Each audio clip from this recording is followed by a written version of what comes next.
A breakthrough that could end months of protracted NHS strikes. After thousands of cancelled operations and delays to patient care, the government finally decides they do have the money to offer a 5% pay rise deal for ambulance workers and nurses in England. What I can do today is look at the members in the eye and say, after 3 weeks of intensive talks, we now have finally an offer that we can put to our members. Tonight, the union representing junior doctors has said they are resuming talks with the government over their strike action. But if this deal is the blueprint, how will they pay for it all? Also on News at 10 tonight. Washington releases dramatic footage showing the moment Russian jets took down a US drone over the Black Sea. And on a trip to Moldova, the Foreign Secretary tells us he will help former Soviet republics withstand Moscow's influence. Moldova has seen a significant increase in social disorder. Russian missiles have gone through its airspace, and there have also been reports of a coup to destabilise the Western government to install a more pro-Moscow regime. Tick-tock, the clock has stopped on the Chinese app as the government officials are banned from using it over security concerns. And the plans to restore this Geordie icon without ruffling too many feathers.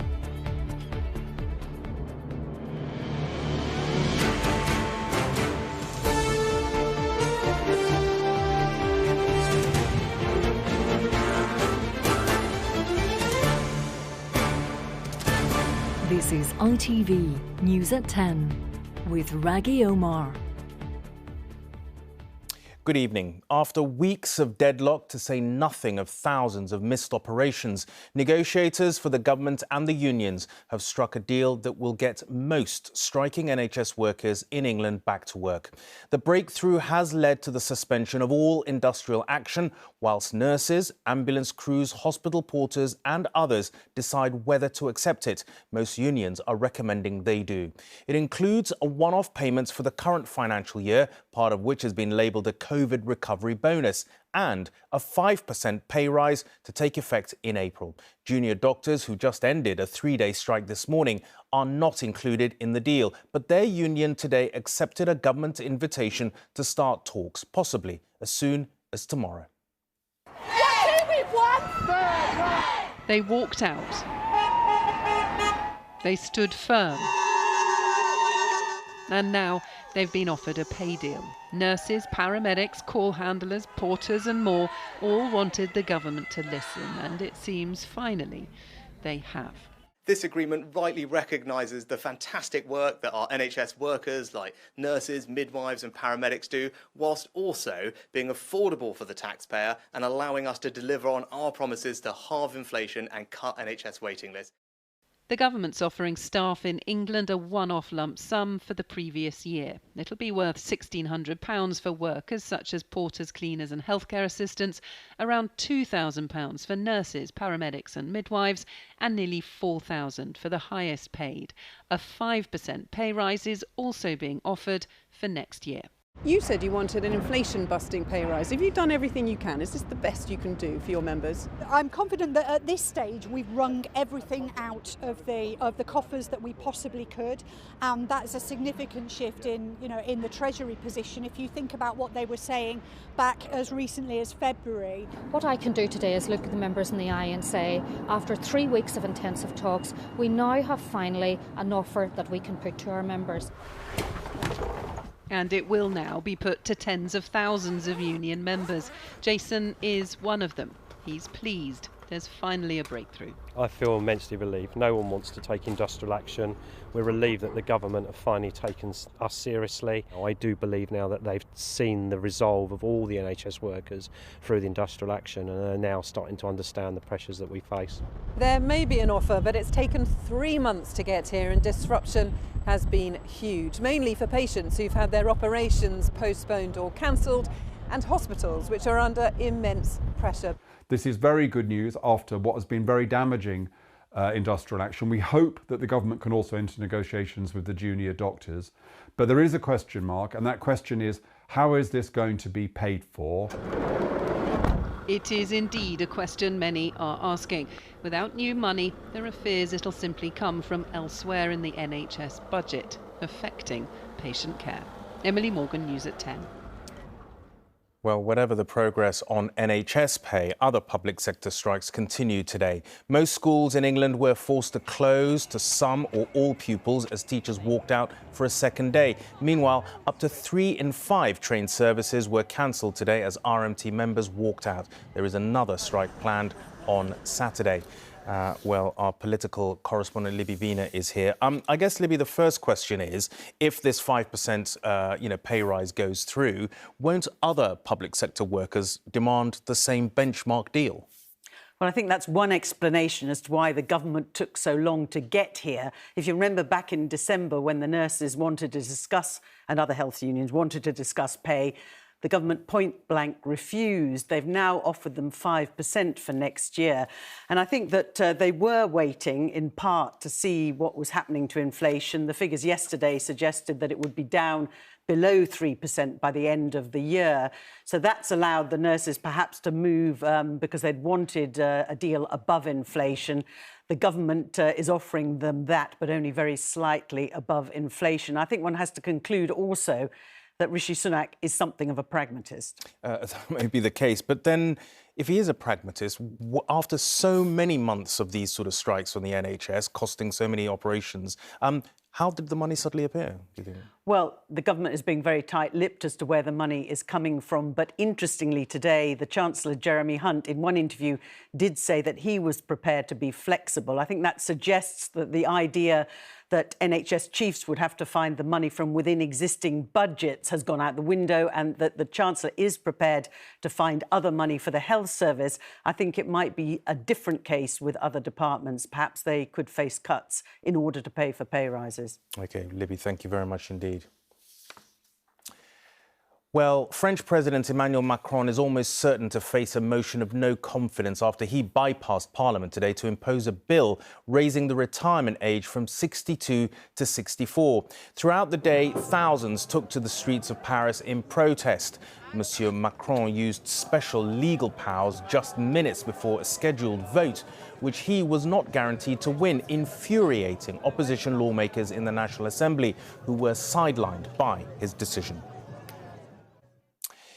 Abroad, and the Pentagon produced a video today to back up its accusation that 2 Russian fighter jets harassed and then struck a US surveillance drone over the Black Sea. The video appears to show the Russian planes trying to dump fuel on the Reaper drone, and it shows what appears to be a damaged propeller the US says was caused by a reckless collision. This is the onboard drone video released by the Pentagon, showing the rapid approach of the Russian fighter jets. Seen again, it appears clear what the Su-27s were doing, dumping fuel over the unmanned American surveillance aircraft to hinder or disable it. That tactic was used again on a second pass. But at some point during the encounter, the Americans say one of the jets, either deliberately or accidentally, clipped the propeller of the drone. And the video certainly supports that, showing the blade on the left clearly damaged. Having lost full control, the US operators on the ground opted to crash the drone into the Black Sea. Russia has suggested it will seek to recover the wreckage, while US officials today implied sensitive data had been wiped and retrieval would be challenging. We assess it's very unlikely that they would be able to recover anything useful, given a couple of factors. One, the fact, and I'm not going to go into details, but that we took steps to protect information aboard that aircraft. And two, the fact that it crashed in extremely deep water. Circulating on Russian social media was this unverified image of the drone, with Moscow still claiming there was no aerial collision. The MQ-9 Reaper is one of the most capable surveillance and intelligence gathering assets in the American armory. It is a crucial platform for picking up signals and imagery from the Black Sea and pinpointing Russian movements in and around Ukraine. President Putin, who this week was filmed in a flight simulator, may be trying to send a message to Washington to step back from providing intelligence to Ukrainian forces.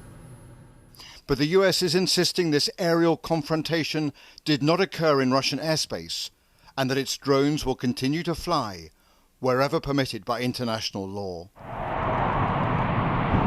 Amid that dangerous encounter over the Black Sea, Poland today announced it was giving 4 of its Soviet-era MiG-29 jets to Ukraine. The first time a NATO nation has transferred fighter aircraft to Kyiv. Those Polish MiG-29s will be handed over within days.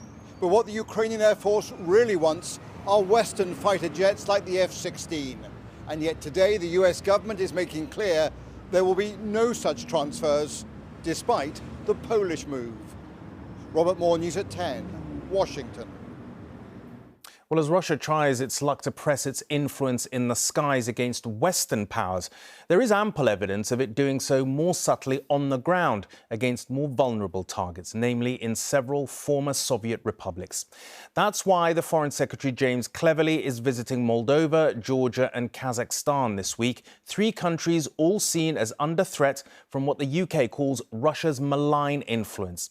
Today, he concentrated on the former Soviet Republic of Moldova, one of Europe's poorest countries. The pro-Western government says it's subject to a Moscow-orchestrated hybrid war designed to create constant unrest with a campaign of fake news, street demonstrations and claims last month that there were plans for an alleged coup. In the capital Chisinau today, Mr. Cleverly told the Moldovan government, "You are not alone," as he pledged £10 million in aid to counter Russian interference. They don't have the look of insurrectionists set on overthrowing a government. But according to Western intelligence, these protests in Moldova are part of a wider Russian attempt to destabilise yet another nation in its sphere. Moldova has seen a number of demonstrations recently, with arrests of those believed to be provocateurs. Western officials believe the protests are staged, with people bussed in and paid to take part. All reminiscent of 2014 and the provocations seen in cities across the east of Ukraine before Russia first invaded. Speak to these older Moldovans and they all tell of struggling to pay rising bills since the war in Ukraine began. They blame the Western-leaning Moldovan government, not the Russian leader, for weaponising energy and grain supplies. These protests are limited in their scale, but in recent months Moldova has seen a significant increase in social disorder. Russian missiles have gone through its airspace, and there have also been reports of a coup to destabilise the Western government to install a more pro-Moscow regime. And that's why Western politicians are visiting this tiny former Soviet nation. Foreign Secretary James Cleverly meeting his Moldovan counterpart to discuss those reports of a coup plot and plan how best to insulate from other Russian threats. Hi, Foreign Secretary. Emma Murphy. Foreign Secretary, how seriously do you take these reports of Russian attempts to destabilise Moldova? Well, we take them very seriously, and in much of the assessment we completely agree.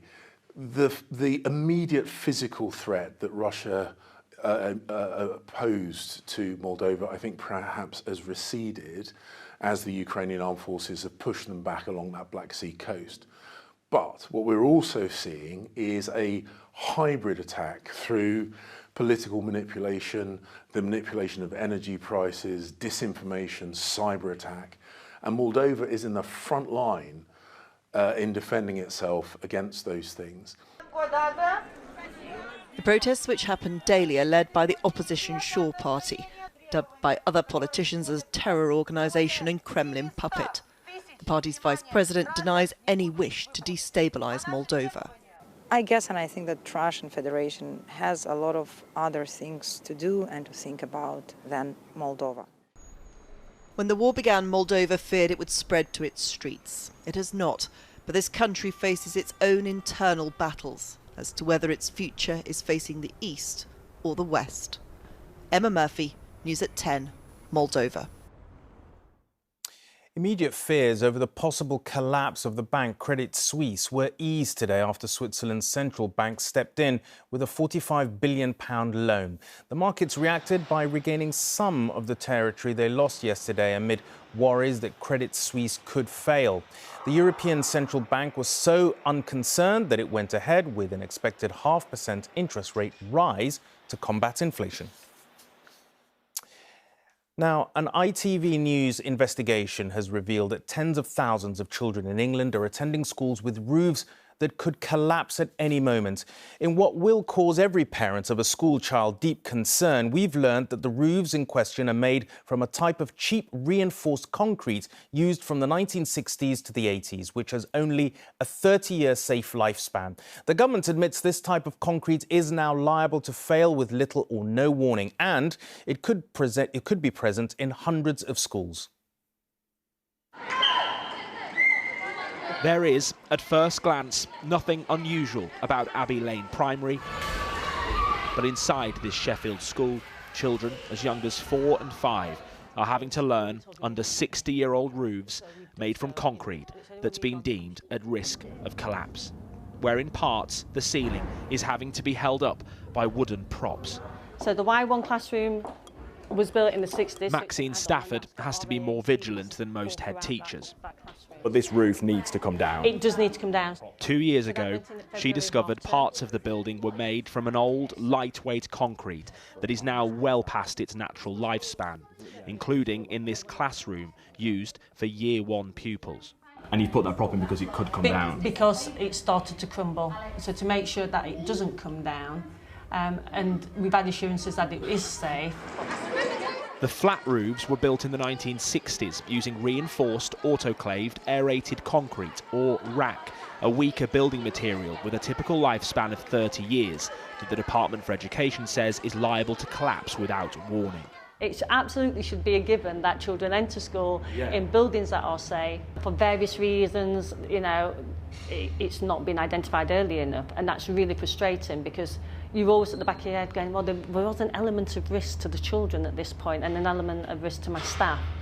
Like Singlewell Primary School in Kent, they didn't know they had RAC until the roof collapsed without warning. Luckily, and it was pure luck, it caved in on a weekend when no children were inside. That was in 2018, and despite a national safety alert going out to schools about the concrete, 5 years on, our investigation has found schools still at risk. We contacted almost 6,000 schools in England. Almost 1,500 told us they still don't know if they have RAC, including over 1,200 primary schools. 68 schools confirm they do and are trying to manage it.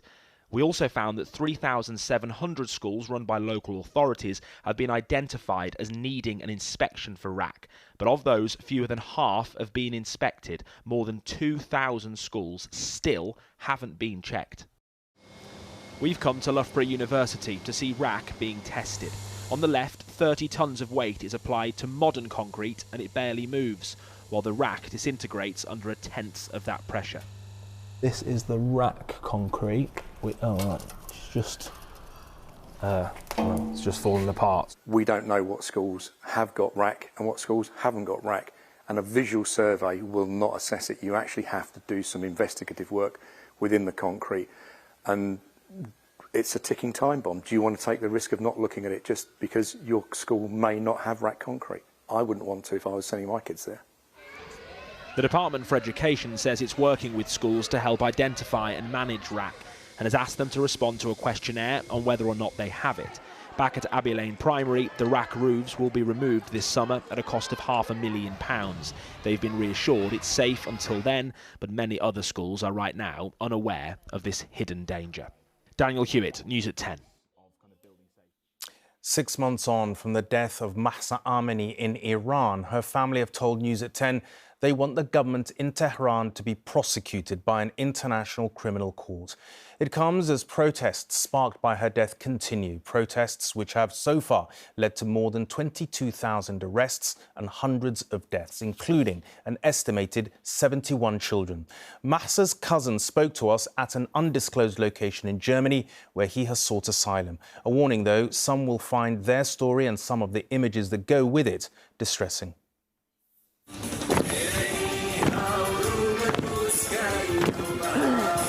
They stamp in defiance, fearless in Iran today in front of Mahsa Amini's grave. A 22-year-old woman with an energy for life and a powerful symbol in death,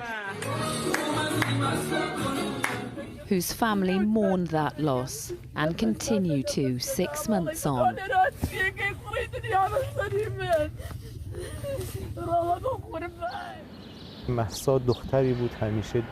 Mahsa always had a smile.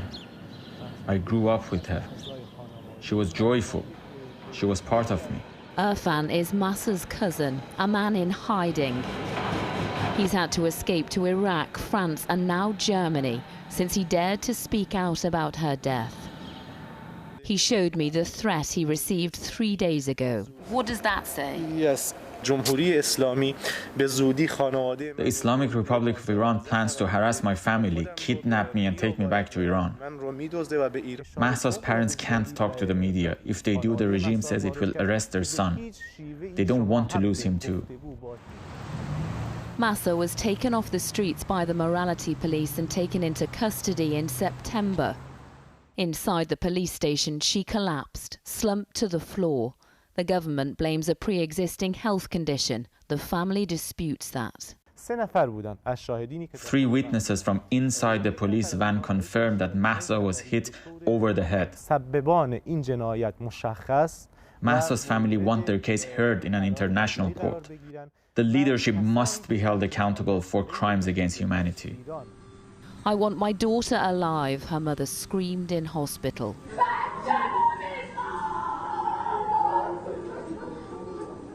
Mahsa died 3 days later. Her grandparents embraced, signalling their loss. New footage shows that young, vibrant life at an end. A death that sparked the beginning of a revolt against government suppression in Iran in the days and nights after. A collective outrage and distress felt across the world.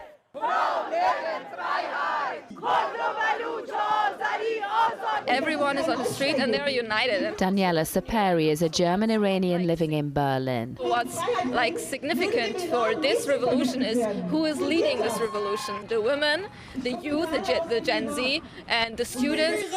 This unity will cause the downfall of the Islamic Republic. For all mankind in our country. It is a cause with its own music, its own slogan. For woman, for life, liberty. We all, Jina Mahsa Amini, Women, Life, Freedom. Dusan Tekal is a Kurdish human rights activist who advises the German government on Iran. The regime is in fear, not the society anymore. The people are ready to die. No matter what language they speak, this is a bold generation calling for freedom. Many say protests here in Berlin mark the beginning of the end of the last regime. Now, voices here wanting that kind of change again are growing louder once more. Even if the Iranian government doesn't fall tomorrow, this kind of social uprising isn't going away anytime soon. The death of one woman could be a catalyst for change, and you can't arrest an idea when so many people believe in it. Lucy Watson, News at 10, Berlin. Now, TikTok is one of the most popular social media apps in the world with 1 billion regular users, 23 of them in the UK, including, till now, some senior government officials. But ministers will no longer be able to post themselves during the latest dance craze, should they be tempted, on government phones. The app has been banned from them due to its Chinese ownership, which has raised security questions globally that private data on the app is being harvested by the Chinese government. So we are all crowded into Westminster Hall. It's used by government ministers. Ever wonder what it's like to walk up to number 10? Well, I asked you guys what more kind of social content you wanted to see. MPs. And even at one stage, number 10 Downing Street, all hoping to reach new audiences and new voters, a method they won't be using so much anymore. We are also going to ban the use of TikTok on government devices. We will do so with immediate effect. TikTok is owned by the Chinese tech company ByteDance, and the government is worried that sensitive data on official phones could be accessed by the Chinese government, a possibility that TikTok denies. We think this is disappointing and based on some misperceptions about our company, but mostly I think this is driven by geopolitics. We're looking at TikTok. We may be banning TikTok. It was the Trump administration which first sounded the TikTok alarm. Since then, President Biden has banned the app on US government phones, and Australia, Canada and the European Union have all followed suit. An angry statement from the Chinese embassy in London this afternoon said the British decision was based on politics rather than facts and undermines international confidence in the UK's business environment. This from a government which reserves the right to compel Chinese tech companies to surrender their users' data. TikTok now has a global usership to rival the other social media giants Facebook and YouTube. So as well as the concern that sensitive information might be accessed, perhaps the greater worry is that the Chinese government might use the app to influence. What's far more concerning, I think, from a societal perspective, is the way the algorithm works and the way that that could be used to spread disinformation or propaganda. I'm not leaving. Posted on TikTok today by Grant Shapps, the government minister you saw at the start of this report, a movie clip which he used to show that he would be staying on the app. And even the Ministry of Defence went on TikTok this morning to show off the tanks it's sending to Ukraine. TikTok might have been banned from some British government devices, but parts of that government remain enthralled to the power of China's most successful social media export. Geraint Vincent, News at 10. When Sir Richard Branson's satellite launch firm's first flight from UK soil failed in January, it pledged to learn from the mistake and try again. But that's been cast into doubt after Virgin Orbit confirmed it today that it is pausing operations for at least a week. Sources within the company say almost all employees have been put on furlough without pay with immediate effect. And finally, the Tyne Bridge is an enduring symbol of Newcastle and the whole North East, having now endured nearly 100 years since its completion in 1928. And to mark the bridge's upcoming centenary, it's getting a full repair and repaint. But Tynesiders are not the only ones who love their century-old icon. It's home to at least 1,000 breeding pairs of endangered seagulls, and arrangements are being made to ensure their continued comfort as the work progresses. 70,000 vehicles pass through its famous arch every day, but the Tyne Bridge has for the past 20 years also been a canny spot for a kittiwake colony. 1,200 pairs of the endangered gulls come here every year to breed, thriving on this icon of the North East. They found it obviously a very pleasant place and good place to nest, and they do very well there. Nationally and globally, the kittiwake population has decreased, and so now the bird is red listed. It's down as a vulnerable species. Opened in 1928 by King George V amid much pomp and ceremony, the Tyne Bridge links Newcastle and Gateshead. 22 years ago, my dear father opened the King Edward VII Bridge. Now it is with great pleasure that I dedicate an even more imposing structure to public use. But it's starting to show its age. A makeover, sandblasting the steel and applying 5 coats of paint is planned ahead of its centenary, along with a special solution to accommodate its feathered residents. We'll put the scaffold up when the kittiwakes aren't here over the winter months, and we'll provide what's called kittiwake hotels, additional roosts for the kittiwakes when they come back in the summer. Basically it's a scaffold tower with ledges on it, which will replicate the ledges they roost on the bridge, and they'll use that over the summer months when they're here. An Airbnb like no other, with the best river view in town. Martha Fairley, News at 10. And that's all for tonight. Thanks for watching. Good night.